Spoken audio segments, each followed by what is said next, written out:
जी, तो हम लोग बात कर रहे हैं कि रिकग्निशन क्राइटेरिया। तो रिकग्निशन क्राइटेरिया आपका वही होगा जो आपने IAS 16 और IAS 40 में पढ़ा है। कोई चेंज नहीं है रिकग्निशन क्राइटेरिया में, ठीक है। क्या रिकग्निशन क्राइटेरिया हम लोगों ने पढ़ा? हम लोगों ने रिकग्निशन क्राइटेरिया पढ़ा, it is probable that the inflows will flow या cash flows will flow towards the entity, ठीक है। and the second one is that the cost of the asset can be measured reliably, ठीक है। तो ये दो criteria थे जो कि हम लोगों ने IAS 16 और IAS 15 पढ़े हैं, ठीक है। वही हम लोग यहाँ पे भी अप्लाई करेंगे, राइट जी। ठीक है, ओके जी। द सेकंड थिंग जो हम लोगों ने पढ़नी है वो है कि इनटेंजिबल एसेट्स को हम लोगों ने डिफाइन करना है। वो कौन से ऐसे एसेट्स हैं जो कि इनटेंजिबल एसेट्स में फॉल करेंगे, ठीक है। उस पे हम लोग कुछ दो चीजें पढ़ने वाले हैं। एक चीज हम लोग आइडेंटिफाइबिलिटी पढ़ने वाले हैं, दूसरी चीज हम लोग मॉनेटरी एसेट्स पढ़ने वाले हैं, ठीक है। तो इनको डिस्कस करेंगे कि आइडेंटिफाइबल में क्या चीज आएगी और मॉनेटरी और नॉन मॉनेटरी एसेट्स में क्या फर्क है, ठीक है जी। जी, जब हम लोग आइडेंटिफाई कर लेंगे कि इनटेंजिबल एसेट्स कौन से हैं, तो उसके बाद उसमें फर्दर दो क्राइटेरियाज आज डिस्कस करने वाले हैं। एक ये चीज कि आपने इनटेंजिबल एसेट एक्वायर्ड किया है, ठीक है, एक्विजिशन की है, और दूसरा ये है कि आपने खुद इंटरनली जनरेटेड इनटेंजिबल एसेट है। जी, दोनों में फर्क है। अगर आपकी अपनी बड़ी मेहनत है, आपकी काविश है एक ब्रांड के ऊपर, आपकी एक कंपनी है XYZ कंपनी और उसके मल्टीपल ब्रांड्स हैं, उसमें से एक ब्रांड है ब्रांड ए, ठीक है। आपको बड़ा टाइम लगा, आपको 5 साल लगे इस ब्रांड को मैच्योर करने में। तो इस ब्रांड को आप कभी भी कैपिटलाइज नहीं करेंगे, ये बात याद रखिए, ठीक है। तो इंटरनली जनरेटेड ब्रांड्स हो या इंटरनली जनरेटेड गुडविल हो, ठीक है। गुडविल होती है ओवरऑल कंपनी की रेपुटेशन, कंपनी की रेपुटेशन, बिजनेस की रेपुटेशन, ठीक है। तो इंटरनली जनरेटेड अगर आपका ब्रांड है या गुडविल है, दोनों केसेस में इंटरनली जनरेटेड ब्रांड और गुडविल दोनों कैपिटलाइज नहीं होंगे किसी भी सूरत में। लेकिन अगर आपने कोई ब्रांड एक्वायर किया या आपने गुडविल एक्वायर की है, तो वो जरूर आप अपने पास as an intangible asset record करेंगे, राइट जी। जी, इंटरनली जनरेटेड इंटेंजिबल एसेट्स में कुछ और चीजें भी पढ़ेंगे जो कि हम लोगों ने नहीं अपने पास रिकॉर्ड करनी एज एन इंटेंजिबल एसेट, तो उसको डिस्कस करेंगे। ओके जी। इनिशियल मेजरमेंट, इनिशियल मेजरमेंट हम लोग डिस्कस कर चुके हैं। जिस तरह बाकी एसेट्स हम लोगों ने पढ़ा कि IAS 16 IAS 40 में, ठीक है, कि इनिशियली आपका जो इंटेंजिबल एसेट होगा वो कॉस्ट पे मेजर होगा, और कॉस्ट के एलिमेंट। सर जी जी जी। सर ये जो इंटरनली जनरेटेड इंटेंजिबल एसेट है, ये हम्म, कहाँ रिकॉर्ड नहीं होगा? इसको हम लोग इनटेंजिबल एसेट मानेंगे नहीं, हम इसको नहीं कहेंगे कि ये हमारा। अच्छा। हाँ, वो एक्सपेंस आउट होगा, ठीक है। आपने उस पर जितने भी अखराजात किए वो सारे एक्सपेंस आउट किए करने होंगे। आपने एम्प्लॉयज को ट्रेन किया, आपने मार्केटिंग की, आपकी प्रमोशनल कैंपेन्स की, आपने टीवी के ऊपर कैंपेन्स की, ठीक है, कमर्शियल एक्टिविटीज, ठीक है, आपने कोई रोड शोज किए, वो सारे का सारा एक्सपेंस आउट होगा, ठीक है। तो याद रखना है कि और सर जी जी जी ये इंटरनली जनरेट कैसे होते हैं? जी, इंटरनली ऐसे ही जनरेट होते हैं ना। देखिए, आपने कोई एक ब्रांड लॉन्च किया, आपकी कंपनी है कोई, ठीक है। फॉर एग्जांपल देखिए, ओके। हाँ ठीक है, मैं अगर आपको इसकी एग्जांपल दे दूं अगर ब्रांड्स की, ठीक है, तो इसमें मैं आपको एग्जांपल दे सकता हूँ कि अगर आप सर्विस को देखें, सर्विस को देख लें, तो उसमें आपको डिफरेंट ब्रांड्स नजर आएंगे।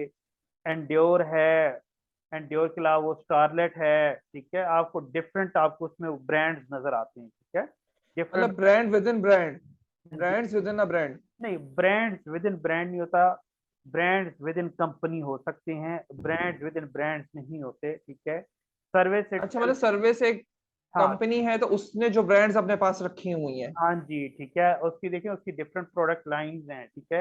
एंड्योर की ओके। जो बात कर रहे हैं हम लोग, स्टारलेट की बात कर रहे हैं, या जो डिफरेंट उसकी वो ब्रांड्स हैं, ठीक है।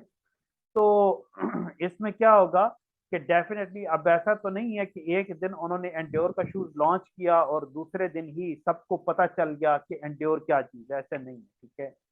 डेफिनेटली उस ब्रांड को बिल्डअप करने में टाइम लगता है, आपको मार्केटिंग करनी पड़ती है, ठीक है। सर्विस क्या करेगी, सर्विस ऑर्गेनाइजेशन वो मार्केटिंग करेगी अपनी इस ब्रांड की, अपने इस प्रोडक्ट की, ठीक है। और क्या करेगी जी, प्रमोशनल कंपेन्स करेगी, ठीक है, कोई रोड शोज कर सकती है, ठीक है। अब एडवर्टाइजिंग के डिफरेंट मोड्स हैं, वो टीवी पे भी एडवर्टाइज कर सकते हैं, न्यूज़पेपर पे एडवर्टाइज हो सकता है, डिफरेंट मैगजीन्स के थ्रू एडवर्टाइज हो सकता है, पोल साइंस होते हैं इनके थ्रू एडवर्टाइज हो सकता है, आउटडोर एडवर्टाइजिंग होती है, बड़े बड़े बिल बोर्ड होते हैं, बिल बोर्ड के थ्रू एडवर्टाइजिंग हो सकती है। तो ये जी। सारी की सारी ये सब एक्सपेंस आउट होगा। तो बेसिकली आपने ओके। कस्टमर को अपने ब्रांड के बारे में अवेयर करना है, ठीक है। तो डेफिनेटली उसको बिल्डअप होने में टाइम लगता है, ठीक है। तो जी, वो ऐसा नहीं है, तो वो जो आपने जितना भी उस पे आपने खर्चे किए वो सारे एक्सपेंस आउट होंगे, वो कभी भी एसेट के तौर पे रिकॉर्ड नहीं होंगे। उसको हम इंटरनली जनरेटेड इंटेंजिबल एसेट कहेंगे। जी बिल्कुल, ठीक है। ओके सर सर, हम एसेट क्लियर। क्यों कह रहे हैं उसको? इंटेन नहीं, हम उसको एसेट अभी नहीं कह रहे। एसेट हम तब कहेंगे जब हम एक्वायर करेंगे, जब हम किसी और से खरीदेंगे, तब वो इंटेंजिबल एसेट होगा। अभी उसको एसेट नहीं कह रहे, ठीक है।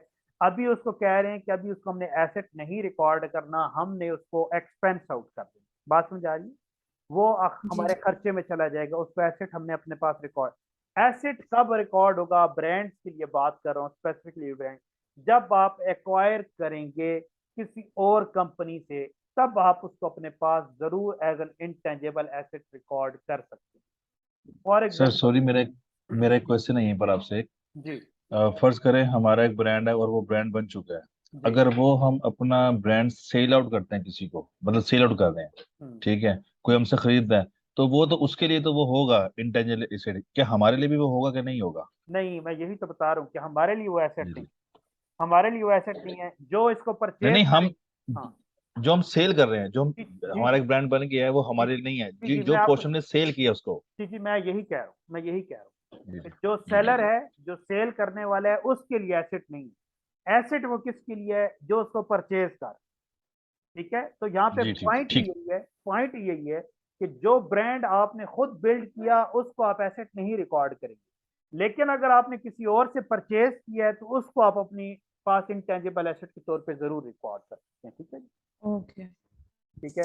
फॉर एग्जांपल अभी हम लोग एंड्योर की एग्जांपल डिस्कस कर रहे थे, ठीक है। ये स्टारलेट है या और भी, अब तो काफी, अब तो बेताशा मार्केट में जाए तो इतने ब्रांड्स हैं, ठीक है, समझ ही नहीं आती कौन कौन से ब्रांड्स आ गए हैं, ठीक है। तो बहरहाल यह है कि अगर फॉर एग्जांपल एंड्योर की बात कर लें, सर्विस अगर उसको सेल कर देता है बाटा को, तो अब एंड्योर सर्विस की अपनी फाइनेंशियल स्टेटमेंट में तो एज एन इंटेंजिबल एसेट नहीं आ रहा होगा, लेकिन अब जब अगर बाटा उसको परचेज कर लेता है तो फिर बाटा जरूर उसको अपने पास as an intangible asset record करेगा। बात समझ आ रही जी? ओके जी, फाइन। अच्छा तो सर मेरा क्वेश्चन है कि हाँ, सेल से पहले तो हमारा एसेट ही है ना फिर वो? नहीं नहीं नहीं नहीं, यही तो मैं बता रहा हूँ, यही तो मैं बता रहा हूँ कि यही तो चीज है, यही तो पॉइंट है कि जो जो इंटेंजिबल आप खुद खड़ा कर रहे हैं, इंटेंजिबल ब्रांड, ब्रांड की बात कर रहा हूँ, ब्रांड की, ब्रांड या गुडविल की बात कर रहा हूँ, अभी और चीजों की नहीं बात कर रहा, अभी हम लोग सिर्फ ब्रांड और गुडविल पे हैं, ठीक है। देखिए, ब्रांड और गुडविल जो आपने खुद खड़ा किया, आपने खुद नाम बनाया, वो एसेट नहीं है, नहीं है सर वो। नहीं, जैसे आपने सर्विस की एग्जांपल दी हम्म, और एंड्योर की एग्जांपल दी, जो सर्विस है वो एंड्योर से ले रही है तो उसके लिए तो एसेट हुआ ना सर्विस के लिए, एंड देन वो नहीं आगे नहीं सेल नहीं करने से पहले नहीं नहीं नहीं नहीं नहीं इसलिए नहीं नहीं, कॉन्टेक्स्ट में। आप समझी नहीं। सर्विस एंड्योर से नहीं ले, एंड्योर इटसेल्फ वो खुद ब्रांड है, वो जी ब्रांड है एंड्योर, ठीक है। किसका जी ब्रांड है? सर्विस कंपनी का ब्रांड है, ठीक है। अगर तो वो सर्विस कंपनी उस ब्रांड को अपने पास होल्ड किया हुआ है तो वो सर्विस कंपनी का एसेट नहीं है। क्यों? क्योंकि सर्विस कंपनी ने वो ब्रांड खुद बनाया है, खुद क्रिएट किया, खुद बिल्ड किया, ठीक है। बात समझ आ रही है? लेकिन ओके। अगर वही ब्रांड अगर बाटा सर्विस से परचेज कर लेती है तो बाटा अपने पास अब उसको एसेट रिकॉर्ड करेगी, बाटा रिकॉर्ड करेगी, ठीक है। क्यों? बाटा उसको परचेज कर लिया, बाटा ने खुद उसको बिल्डअप नहीं किया। ये बात समझ आ रही है जी? जी सर। ये पॉइंट, ये मैं अभी सिर्फ ब्रांड और गुडविल की बात कर रहा हूँ, ठीक है। अच्छा, इनिशियल मेजरमेंट की जब बात करेंगे तो इनिशियल मेजरमेंट में सेम कॉस्ट कॉस्ट पे रिकॉर्ड करेंगे, वही जो हमने डिस्कस किया IAS 16 IAS 40 में कॉस्ट पे रिकॉर्ड होगा। सब्सिक्वेंट मेजरमेंट में ये फॉलो करेगा IAS 16 को, ठीक है। रीवैल्यूएशन या कॉस्ट, ठीक है। रीवैल्यूएशन पे कब आएंगे, तो याद होगा हमने कहा था कि रीवैल्यूएशन की जरूरत आपको तब पड़ेगी जब आपको फील हो या जब आपको ये चीज रियलाइज हो कि जो फेयर वैल्यू है एसेट की और फेयर वैल्यू एसेट की और जो कैरिंग वैल्यू है बुक्स में, उसमें सिग्निफिकेंट डिफरेंस है, उसमें सिग्निफिकेंट डिफरेंस है, ठीक है। तो उस केस में फिर अब आप क्या करेंगे कि अब आप उसको रीवैल्यूएशन पे लेके जाएंगे। ये बात समझ आ रही जी? जी सर। पढ़ के आए? अच्छा जी, हम लोग एमोर्टाइजेशन, हम लोग डेप्रिसिएशन का कॉन्सेप्ट पढ़ के आए हैं, डेप्रिसिएशन का, ठीक है। टेंजेबल एसेट के केस में, ठीक है। हमने क्या कहा था कि जो IAS 40 है वहां पे डेप्रिसिएशन नहीं होगी, याद रखना, भूलना नहीं। वहां पे आप जब फेयर वैल्यू पे आते हैं तो वहां पे आप डेप्रिसिएशन नहीं रखते, लेकिन IAS 16 में आप डेप्रिसिएशन रिकॉर्ड करते हैं, ठीक। तो इस केस में डेप्रिसिएशन की जगह सिर्फ हम लोग एमोर्टाइजेशन का वर्ड यूज कर लेंगे, बाकी कहानी वही है ये डेप्रिसिएशन, सिर्फ वर्ड चेंज हुआ, नाम चेंज हो गया। हमने यहाँ पर डेप्रिसिएशन को एमोर्टाइजेशन का नाम दे दिया। ये बात समझ आ रही है? बात वही है, प्रोसीजर वही है, मैकेनिज्म वही है, कॉन्सेप्ट वही है, ठीक है। बैक एंड पे सिर्फ क्या है, सिर्फ नाम चेंज कर दिया कि इनटेंजिबल्स में जो कॉन्सेप्ट होगा उसको हम नाम देंगे एमोर्टाइजेशन का। IAS 16 टेंजिबल्स में हमने उसको क्या नाम दिया, उसको हम लोगों ने डेप्रिसिएशन का नाम दिया। ये बात समझ आ रही? यस और नो? जी हाँ जी सर। ठीक है, ओके जी। ट्रीटमेंट भी वही है, ट्रीटमेंट भी वही है, अकाउंटिंग ट्रीटमेंट भी वही है जो डेप्रिसिएशन वाली है, ठीक है, कोई चेंज नहीं। डी रिकॉग्निशन में आएंगे तो डी रिकॉग्निशन में वही केस जो हम लोगों ने IAS 16 में पढ़ा है, वही केस है, कोई चेंज नहीं, ठीक है। उसी तरह से जब आप उसको सेल करेंगे तो जो बुक वैल्यू और प्रोसीड्स का जो डिफरेंस होगा वो आपको प्रॉफिट और लॉस देगा, ठीक है। अगर तो आपने एक्सेस प्रोसीड्स में आपके पास, ठीक है, कैरिंग वैल्यू से ज्यादा अमाउंट आई है तो फिर क्या होगी, प्रॉफिट होगा। और अगर आपने कैरिंग वैल्यू से कम अमाउंट पे दे दिया तो फिर क्या होगा, फिर लॉस होगा। तो रिकॉर्ड कहाँ पे होगा, प्रॉफिट और लॉस में जाएगा, ठीक है, प्रॉफिट और लॉस में। तो revaluation model, if you remember, हमने क्या कहा था कि अगर रीवैल्यूएशन रिजर्व में अगर कोई अमाउंट पड़ी आई है 16 में पड़ा था कि at the time of disposal उस रीवैल्यूएशन रिजर्व को रिटेन्ड अर्निंग्स में ट्रांसफर कर देंगे। तो वही काम यहाँ पर भी करना है कि जितना भी रीवैल्यूएशन रिजर्व में अमाउंट बैलेंस होगा उस एसेट से related, at the time of disposal उस रिजर्व को हम लोग कहाँ पे, रिटेन्ड अर्निंग्स में ट्रांसफर कर देंगे। लेकिन ये काम करना कब है, ये काम तब करना है जब वो क्वेश्चन में बताएगा कि ऑर्गेनाइजेशन की पॉलिसी है कि वो क्या करती है कि वो रीवैल्यूएशन रिजर्व को रिटेन्ड अर्निंग्स में ट्रांसफर करती है। तो अगर वो एग्जाम में ये बताए तो फिर आप ये काम करें, ना बताएं तो फिर इसको रहने दें, फिर आप ये स्टेप ना लें, ठीक है। लेकिन अगर कर भी देंगे तो प्रॉब्लम नहीं है, एक्चुअल जो स्टैंडर्ड की प्रैक्टिस है वो यही है कि आपने इसको ट्रांसफर करना है, ठीक है। ये बात समझ आ गई जी? ओके जी, अब समझते हैं, हमने दो चीजें पढ़ी, ठीक है, दो चीजें डिस्कस करेंगे कि एसेट को इनटेंजिबल कब कहेंगे। तो दो चीजें, एक चीज ये कि वो आइडेंटिफाइबल होना चाहिए, ठीक है, और दूसरी चीज ये कि वो नॉन मॉनेटरी एसेट होना चाहिए। आइडेंटिफाइबिलिटी के लिए दो क्राइटेरियाज हैं, ठीक है, दो क्राइटेरिया। पहला क्राइटेरिया कि वो सेपरेबल होना चाहिए, ठीक है, इनमें से कोई एक भी होगा तो वो फॉल करेगा, ठीक है, कोई एक भी होगा तो वो आइडेंटिफाइबल करेगा। अब सेपरेबल का क्या मतलब है कि वो एंटिटी से जुदा हो सकता हो, एंटिटी से अलग हो सकता हो। अच्छा जी, ठीक है, कैसे अब अलग हो सकता है? फॉर एग्जांपल जी, आपने कोई एक प्रोडक्ट है, प्रोडक्ट आपने बनाई, प्रोडक्ट बना के आपने उसके पेटेंट रजिस्टर करवा लिए, ठीक है, आपने उसके पेटेंट रजिस्टर करवा लिए। उस प्रोडक्ट को अब न तो और कोई बना सकता है और ना ही सेल कर सकता है, आपके पास उसके एक्सक्लूसिव राइट्स हैं।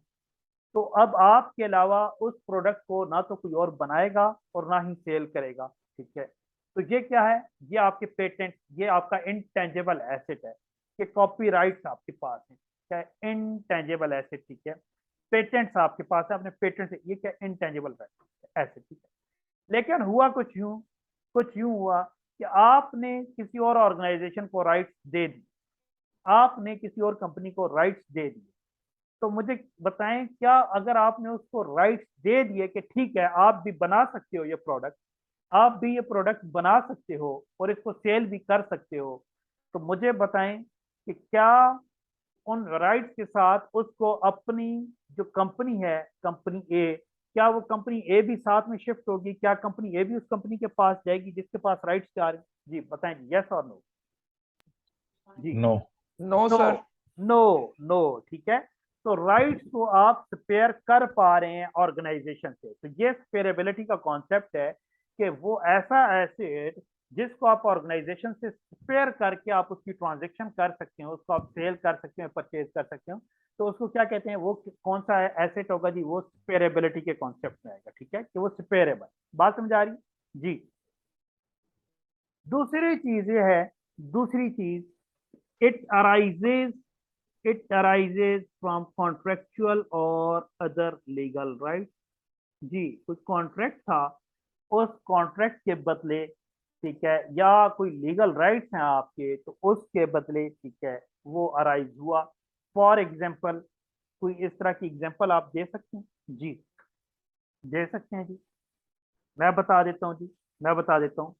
देखिए, आप करते हैं, आपका काम है कि आप मिनरल्स एक्सट्रैक्ट करते हैं, आप पेट्रोलियम प्रोडक्ट एक्सट्रैक्ट करते हैं, तो जिसका दिल करेगा जाके पेट्रोलियम प्रोडक्ट एक्सट्रैक्ट करना शुरू कर देगा, या जिसका दिल करेगा वो मिनरल्स एक्सट्रैक्ट करना शुरू कर देगा। जी यस और नो? बताएं जी। नो जी सर। नहीं, ऐसा नहीं होता, उनको पहले इसके लिए लाइसेंस लेने पड़ते, और स्पेशली बाकी चीजें तो मैं आपको बता देता हूँ। मेरा क्योंकि जो एक प्रैक्टिकली जिसको मैंने बड़े करीब से देखा, जो आपके पेट्रोल पंप्स होते हैं ना, पाकिस्तान में रहते हैं, कैन यू बिलीव कि आपको पेट्रोल पंप ओपन करने के लिए कितने लाइसेंसेस लेने पड़ते हैं? आपको कोई 10 से 15 डिफरेंट लाइसेंस लेने पड़ते हैं। ये कोई आसान काम नहीं है। अगर पेट्रोल पंप अगर आपको ओपन करना पड़ जाए पाकिस्तान में, तो इसके लिए आपको बड़े पापड़ बेलने पड़ते हैं, ठीक है। और 10-15 डिफरेंट अथॉरिटीज से जब आपके पास लाइसेंस आते हैं, तब आप एलिजिबल होते हैं पेट्रोल पंप को आप ऑपरेशनल कर सकें और आप उस पर काम कर सकें, ठीक है। तो ये बड़ी हाईली हाईली रेगुलेटेड इंडस्ट्री है, ठीक है। तो क्या होगा कि जब वो लाइसेंस लेंगे तो आपके पास आ गया लीगल राइट, तो वो जो लीगल राइट है तो डेफिनेटली अब वो आइडेंटिफाइएबल है, ठीक है।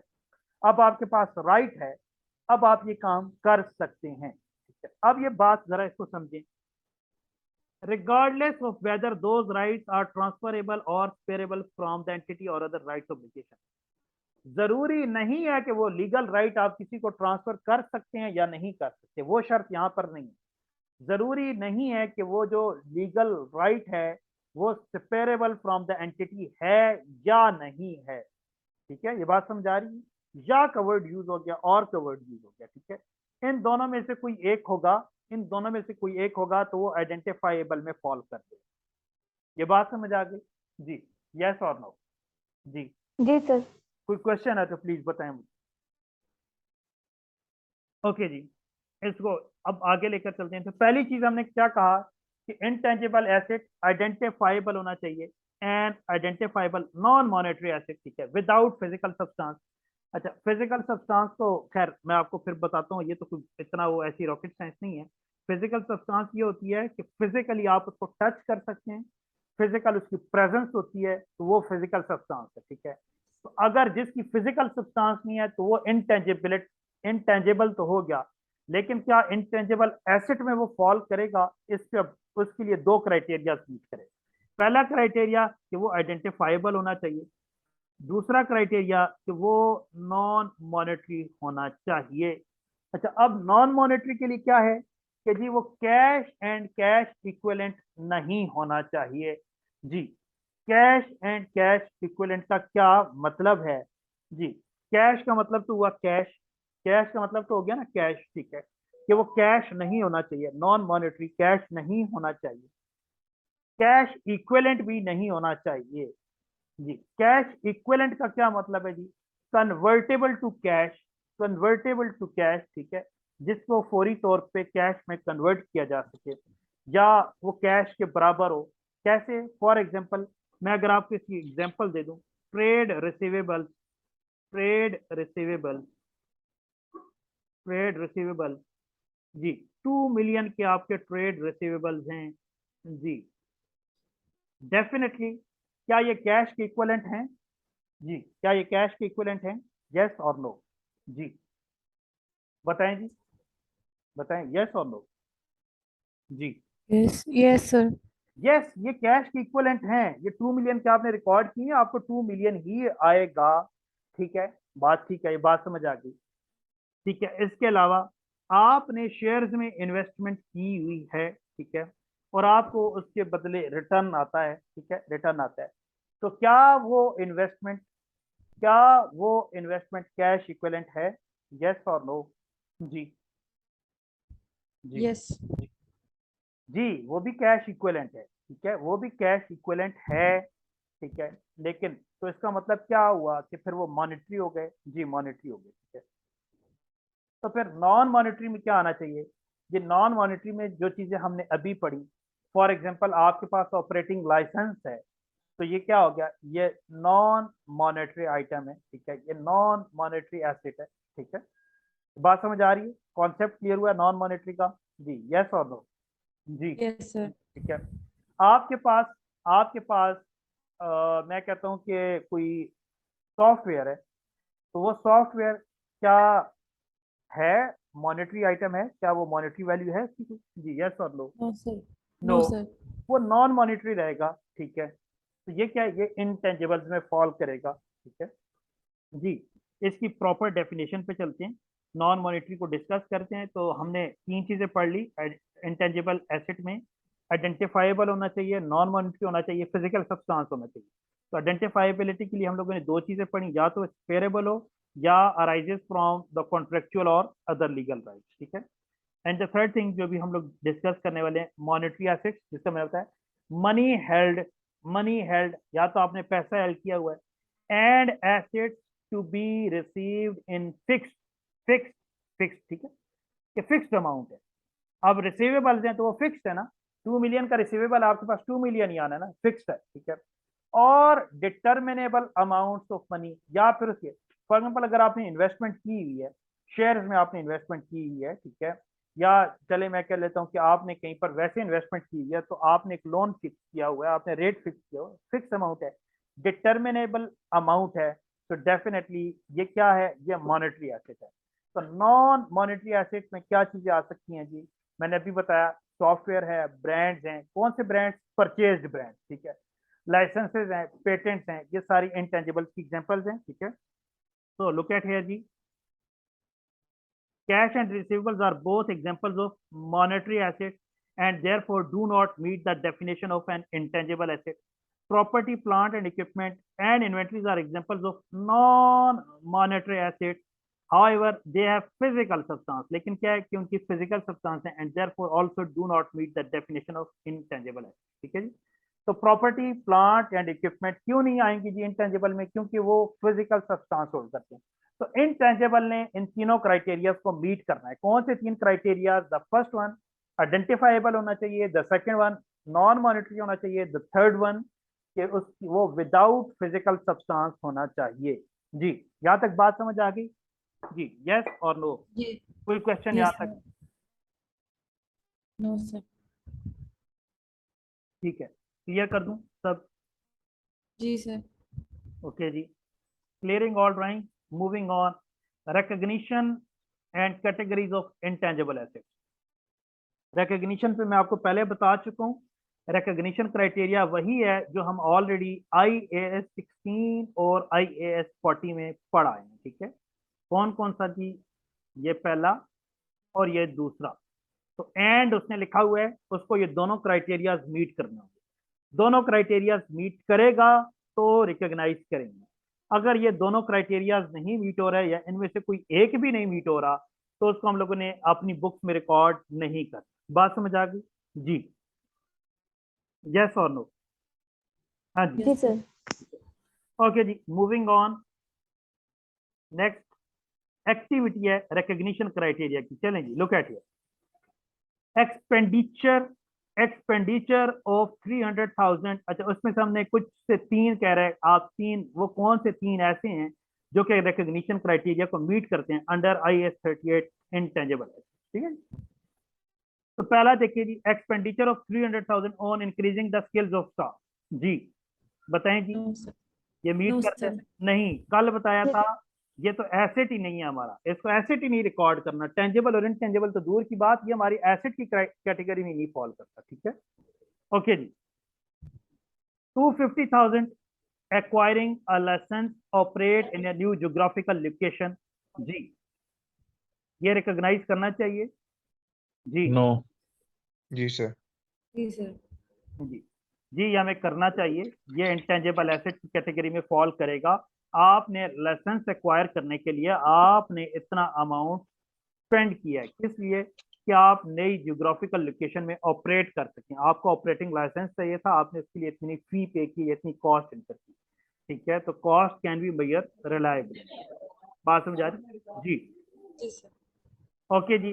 द सेकेंड वन कहते हैं 28,000। अच्छा, नो नो शुएब, आपने कहा था नो, नो जी शुएब। सर मुझे ये लगा कि आपने जो बोला था ना एक बार, लाइसेंस आपने बोला था कि नहीं होगा ना उसमें, पीछे आपने बोला भी लाइसेंस जो है वो नहीं होगा उसमें। नहीं नहीं नहीं नहीं नहीं नहीं, लाइसेंस तो तो होगा, ये लाइसेंस होगा, अच्छा। मैं आपको कहता लाइसेंस होंगे। लाइसेंस आपके अच्छा ठीक है। इंटेंजिबल एसेट्स हैं, ठीक है, वो आपके जी इंटेंजिबल एसेट्स हैं, उनको आपने रिकॉर्ड करना है। जी ठीक होगा, ठीक हाँ है। जी, मैंने आपको ये बताया था कि लाइसेंस जो है ये नॉन मॉनेटरी में फॉल करता है, तो डेफिनेटली नॉन मॉनेटरी है, हाँ जिसको फिर हमने इंटेंजिबल एसेट रिकॉर्ड करना है, ठीक है। जी जी ठीक होगा, कंफर्म। ओके जी, लीगल राइट्स में हम लोगों ने डिस्कस किया था कि आपके पास लीगल राइट आ जाए, ठीक है।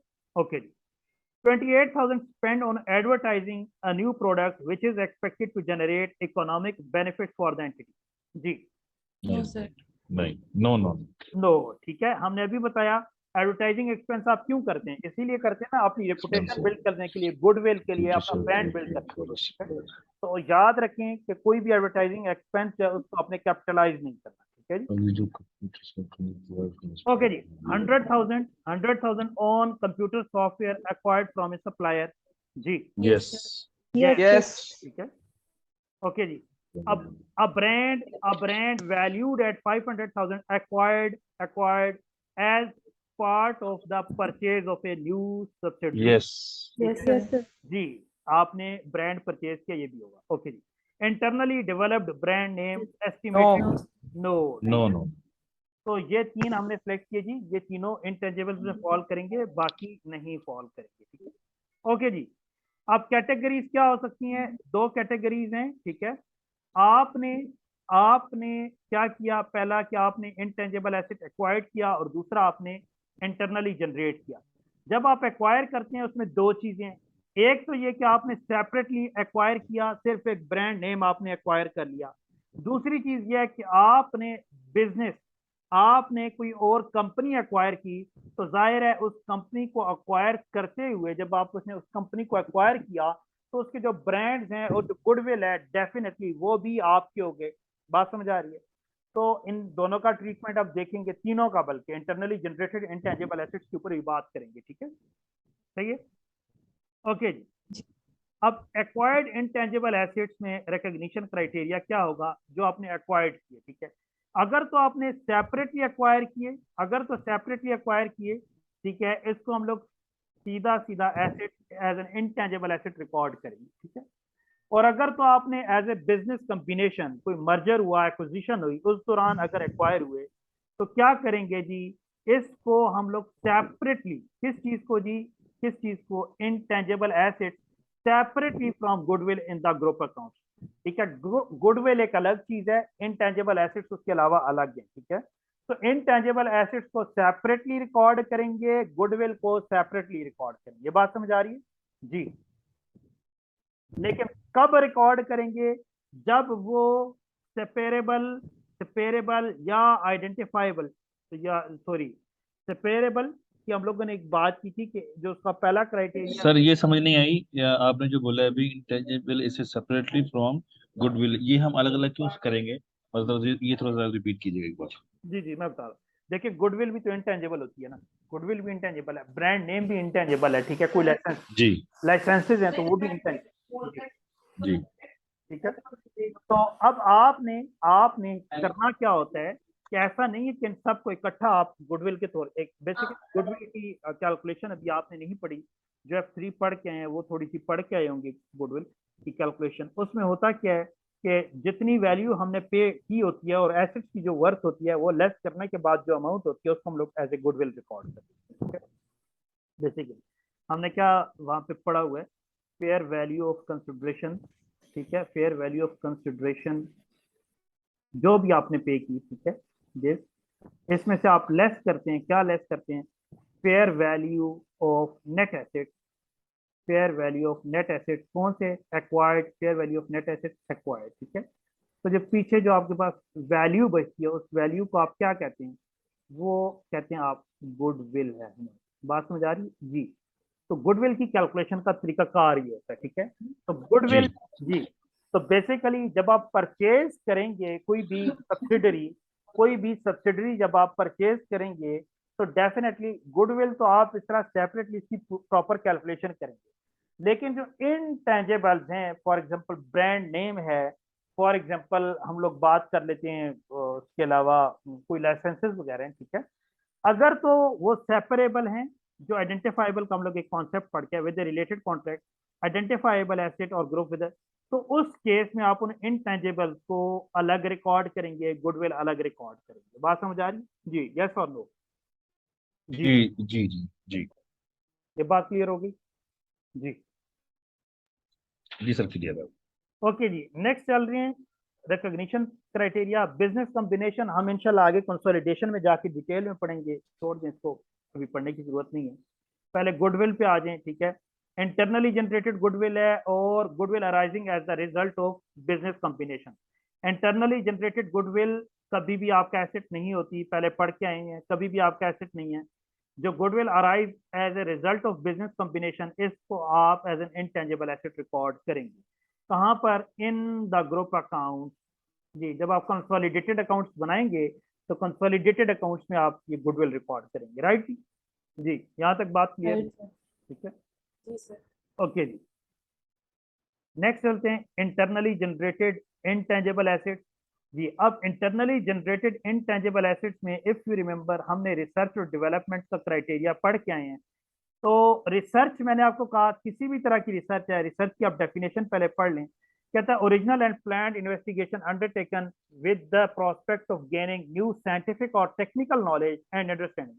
तो बेसिकली आपने कोई नया नॉलेज गेन किया, नई अंडरस्टैंडिंग डेवलप की, ठीक है, या कोई आपने और इसके ऊपर रिसर्च की, वो सारे का सारा क्या है, वो सारी कॉस्ट है आपकी, वो कभी भी एसेट नहीं, वो कभी भी एसेट नहीं। तो याद रखना है recognition criteria of internally generated intangible, ये पहला काम कि अगर आपने जितनी भी रिसर्च की है उस पे यूं लाइन खींचें, ये कभी भी आपका इंटेंजिबल एसेट नहीं है, ये सीधी सीधी आपकी कॉस्ट। डेवलपमेंट फेज के लिए हमने जो क्राइटेरिया पढ़ा दैट इज पाई रेट, ठीक है। इस क्राइटेरिया पे अगर ये पूरा उतरेगी वो स्पेंडिंग अगर इस क्राइटेरिया को पूरा करेगी तो वो इंटेंजिबल एसेट में फॉल करेगी, अदरवाइज उसको हम लोग एज ए इंटेंजिबल एसेट नहीं रिकॉर्ड करेंगे, वो भी कॉस्ट में रिकॉर्ड है। यहाँ तक बात समझ आई जी। जी सर। अब पाई रेट क्या है, डेफिनेटली उसको भी डिस्कस करते हैं, लेकिन हमारा लास्ट मिनट चल रहा है सेशन का, मैं यहाँ पे कंक्लूड कर रहा हूँ, प्लीज आप दोबारा ज्वाइन करें, थैंक यू। Okay sir.